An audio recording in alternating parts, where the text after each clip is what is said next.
গলার আওয়াজ দেখছেন? ক্ষমতায় যদি যায় এদেশে টিকতে পারবো? গলার আওয়াজ তো সত্য কথা বলি দেখে গলার আওয়াজটা বড়।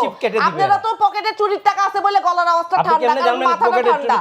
16 বছর শেখ হাসিনার সাথে ছিলেন না, মাথাটা তো এইজন্য ঠান্ডা। মামলা করা উচিত, বিএনপি ক্ষমতা আসলে আপনার নামে মামলা করবে। শেখ হাসিনার যদি খুনি বলতে ওনাদেরকেও খুনি বলতে হবে। দেখছেন 5 আগস্টের পরে যত খুন করেছে এই দেশে 5 আগস্ট পরে ধরে ধরে নিয়ে কি খুন করছি? কারে না করছেন?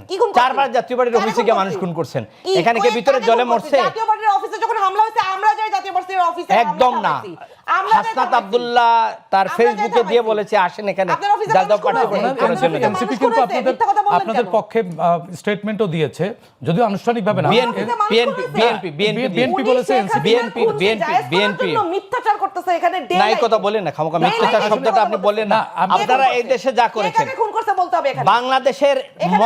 বাংলাদেশের 53 বছর যে মবক্রেসি হয় নাই, মানে এটি এই মবক্রেসি 5 আগস্টের পরে মবক্রেসি গোষ্ঠী কিলায়, আমি মবক্রেসির উত্তর দিব। মবক্রেসির গোষ্ঠী কিলায় অবশ্যই উত্তর দিব। ওনাদের জন্য একদম রাস্তা বিএনপি ছাড়া এই দেশে ওনাদেরকে কেউ ঠিক করতে পারবে না। যেই বিচারপতিরা বুঝছেন, বিচারপতিরে কানে ধরে নামায় দিবে।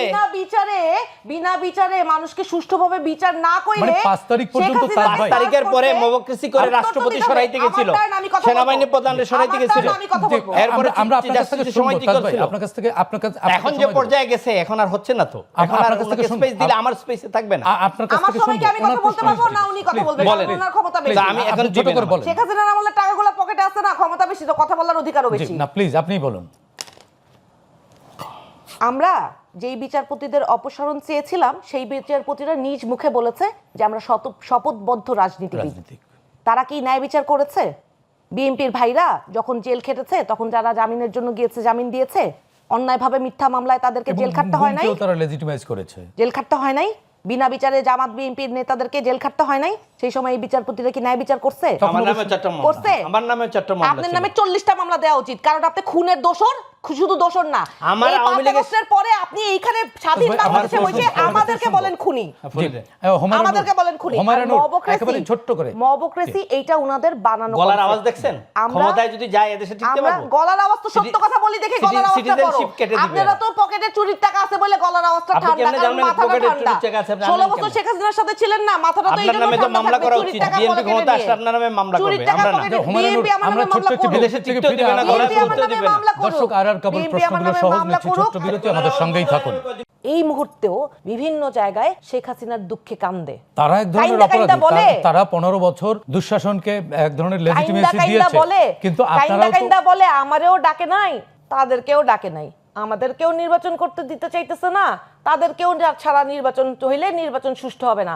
তারা যখন অন্যদেরকে ছাড়া নির্বাচনের এই আমিডামি নির্বাচন করছিল, তখন কি তারা জনগণের সামনে এসে বলছিল যে আওয়ামী লীগের এই কাজ আমরা সমর্থন করি না? তারা তো সুযোগ সুবিধা ভোগ করছিল। তারা সুযোগ সুবিধা ভোগ করে নিজেরা আরামে আয়েসে দিন কাটাইছে, আর যতগুলো টাকা বাংলাদেশ থেকে লুট হয়েছে সেই টাকার খোঁজ নিলে তাদের পকেটেও বাইর হবে না। ওনারাও তো আবার অভিযোগ করছে যে ওনাদেরকে বাইরে রেখে আপনারাও একটা আমিডামি নির্বাচন করতে চাচ্ছেন এই নির্বাচনকে। শুনেন, এই বাংলাদেশে এই এত বছর পরে এই প্রথম সমস্ত রাজনৈতিক দল নির্বাচনে অংশগ্রহণ করছে, কেউ কারো পেটে ঢুকে যাচ্ছে না। হ্যাঁ, কোন কোন দল আপনারা তো ঢুকে গেছেন, আপনাদের এনসিপি তো আরেকটি দলের পেটের মধ্যে ঢুকে গেছেন, সেই অভিযোগও আছে। এখন বললে আরো অনেককে অ্যাটাক করতে হবে, অ্যাটাক করতে চাই না কিন্তু বলতে হবে। না, আমরা কাউকে অ্যাটাক করব না, কিন্তু ফ্যাক্ট তো ফাইন্ড করতে হবে। এই প্রথম বাংলাদেশে সমস্ত রাজনৈতিক দলের অংশগ্রহণে নির্বাচন হচ্ছে এবং যে যার প্রতীকে নির্বাচন করছে। কোন কোন রাজনৈতিক দল ছোট, তারা যখন জোট করেছে নির্বাচনী জোট, তখন যেহেতু তাদের প্রতীক এবং তাদের রাজনৈতিক অবস্থান নিয়ে তারা স্ট্রং বিলিভ হয়তো করতে পারে না বলে তারা একটা বড় রাজনৈতিক দলের প্রতীকে নির্বাচন করার জন্য তারা মার্জ হয়েছে। এইটাকে আমি ক্রিটিক্যালিও দেখতে পারি, আবার তাদের জন্য ভালো হয়েছে বলে খুশিও হতে পারি। রাজনীতির জন্য ভালো কিছু দেখেন, কিন্তু দল বিলুপ্ত করে এটা আমি তো বললাম তো, আমি তো গুড সাইন মনে করেন আপনি? না, আমি তাহলে রাজনীতি কই থাকলো? অবশ্যই আমি এইটাকে গুড সাইন মনে করি না যে একটা রাজনৈতিক দল তাদের নিজস্ব স্বকীয়তা, নিজস্ব রাজনীতি বাদ দিয়ে নিজের রাজনৈতিক ব্যানার গুটিয়ে পরিচয় গোপন করে। আমি এখন এখানে একজনের নাম স্পেসিফিক্যালি বলবো। হ্যাঁ, সবার জন্য আমার এত দুঃখ লাগে না। আমার ববি হাজ্জাজ ভাইয়ের জন্য আমার লিটারালি আমার ভীষণ ভীষণ দুঃখ লাগছে। ওনারও তো আপনাদের জন্য দুঃখ লাগে। হ্যাঁ, না না, আমাদের জন্য অনেকের দুঃখ লাগা উচিত, কারণ আমরা তো অভ্যুত্থানের অংশগ্রহণ করেছিলাম, নেতৃত্ব দিয়েছিলাম, আমাদের জন্য অনেক দুঃখ লাগা উচিত সবার। নাসিরউদ্দিন পাটোয়ারি বলেছেন মুনাফিকের দল জামাত, ইট ইজ অন রেকর্ড। বলেছেন জামাত এবং বিএনপি একটা লাউ আর একটা কদু, সেই জামাতের সাথে এখন অ্যালায়েন্স করে নির্বাচন করছেন। খারাপের ভালো চুজ করছি। না, করতে পারেন, এটা আপনাদের অধিকার, করেছেন যে দেশের মানুষ সিদ্ধান্ত নিবে, দেখবে এটা কোনটা করেছেন। মবক্রেসি যদি বাংলাদেশে পড়েন, জোর করে কোনো বিচারপতিকে তার স্থান থেকে অপসারণ করা কিন্তু 5 আগস্টের পরে এনসিপি করেছে। শপথবদ্ধ রাজনীতিবিদদের তাদের শপথের থেকে নামাই আপনার সময় কিন্তু আমি কথা বলি নাই। না না, অসুবিধা নেই, আপনার ভালো হয় আপনি আমার সময় কথা না বলেন, আপনি নোট রাখেন। আপনি বাংলাদেশের রাজনীতিতে এই যে কালচার শুরু করে গিয়েছেন মবক্রেসির, এটার জন্য কিন্তু এনসিপিকে একদিন প্রাইস পে করতে হবে এবং এদের নামের সাথে আপনার মানুষ জড়িয়ে দিবে যে মবক্রেসি পার্টি। আপনি মবক্রেসি করে আপনি ভালো করলেন না, আপনাকে আইন আছেন, আইনের কাছে চলে দিতে হবে না, আপনার গলায় জুতা পরাই দিয়ে আমরা পিটাইয়ে পুলিশের কাছে দিব। রাষ্ট্র যখন ব্যর্থ হয় ডেমোক্রেসি রক্ষা করতে, তাইলে আপনি মেনে নিলেন, এই রাষ্ট্র ব্যর্থ সরকার এবং বিগত রিজিমে তো ব্যর্থ হয়েছে রাষ্ট্র। তাইলে আপনি সরকার 8 তারিখের পরে আপনি সরকার তো বসেই দিয়েছেন। 8 তারিখের পরের কথা, 8 তারিখের পরে তো আপনি সরকার আপনারাই বসিয়ে দিয়েছেন। তার মানে 8 তারিখ পর্যন্ত যা হয়েছে সব সঠিক। তাহলে অভ্যুত্থান সরকার করে ফেলতেন। ওকে, আপনি সংবিধান বাদ দিয়ে একটা নতুন অভ্যুত্থানের সরকার করে ফেলতেন, তখন আপনাদের লেজিটিমেসি সব কিছু হয়ে যেত। আপনারা এই সংবিধানে রেখে ইউনূস সাহেব শপথ নিয়েছেন, উপদেষ্টারা শপথ নিয়েছেন, তারপরে আবার অর্ধেক আপনার হাইব্রিড অর্ধেক সংবিধান করে আপনারা মবক্রেসি করবেন, করে জোর করে নামাবেন, বিসির কানে ধরে উঠা বসা করাবেন। এই উত্তরগুলা এই জাতি কখন নেবে? উনি বলেছেন শেষ দিন পর্যন্ত আওয়ামী লীগের আমরা সমর্থন দিয়ে গেছি, এটা সঠিক না। না, সেটি আমরাও জানি যে আপনারা শেষ দিন পর্যন্ত ছিলেন, সমর্থন দেয় নাই, উনি বলেছেন সমর্থন দিয়ে গিয়ে। আচ্ছা আচ্ছা, এটা কি আপনি জানেন? আপনারা কি মিডিয়াতে কখনো বলেছেন যে আপনারা এটা অসমর্থন করছেন? আজ পর্যন্ত আপনাদের দল থেকে বিবৃতি আসে, দুঃখ লাগে ভাই, কষ্ট লাগে। আজ পর্যন্ত শেখ হাসিনার দুঃখে ওনাদের জিএম কাদের সেই প্রতিবাদ আমরাও করি। হুমায়ুনুর আপনার কাছ থেকে শুনবো।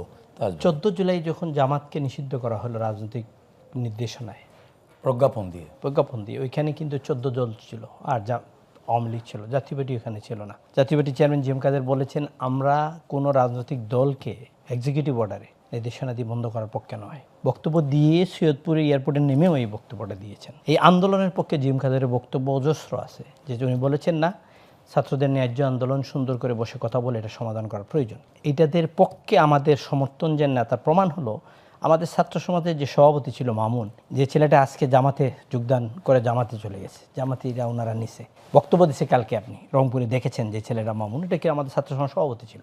এই আন্দোলনে শরিক হয়ে পানি পর্যন্ত দিয়েছে, নিজস্ব দল নিয়ে আপনার আন্দোলন করেছে।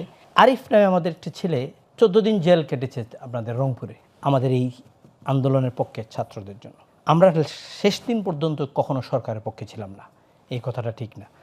আমরা এই সরকারের সাথে ইলেকশন করেছি, যেটা আপনার 14তে আপনি ধরতে পারবেন, 24টা ধরতে পারবেন, 18টা ধরতে পারবেন না, কারণ 18তে বিএনপি ডক্টর কামালের জামাতে ছিল, ডক্টর কামালের নেতৃত্বে বিএনপি ছিল, সবাই অংশগ্রহণ করেছেন।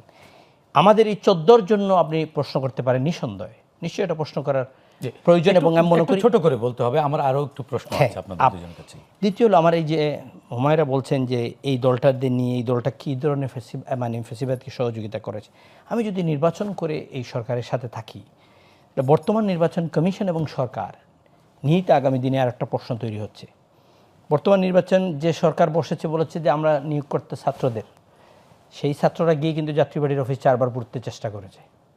সেই ছাত্ররা এখনও চেষ্টা করছে জাতীয় পার্টির মিছিলে, নির্বাচনী মিছিলগুলো বন্ধ করার জন্য, নির্বাচন থেকে এখনও সরানোর জন্য গিয়ে আপনার নির্বাচন কমিশনের করছে, চিঠি দিচ্ছে যে জাতীয় পার্টিকে বাদ দিতে হবে নির্বাচন থেকে।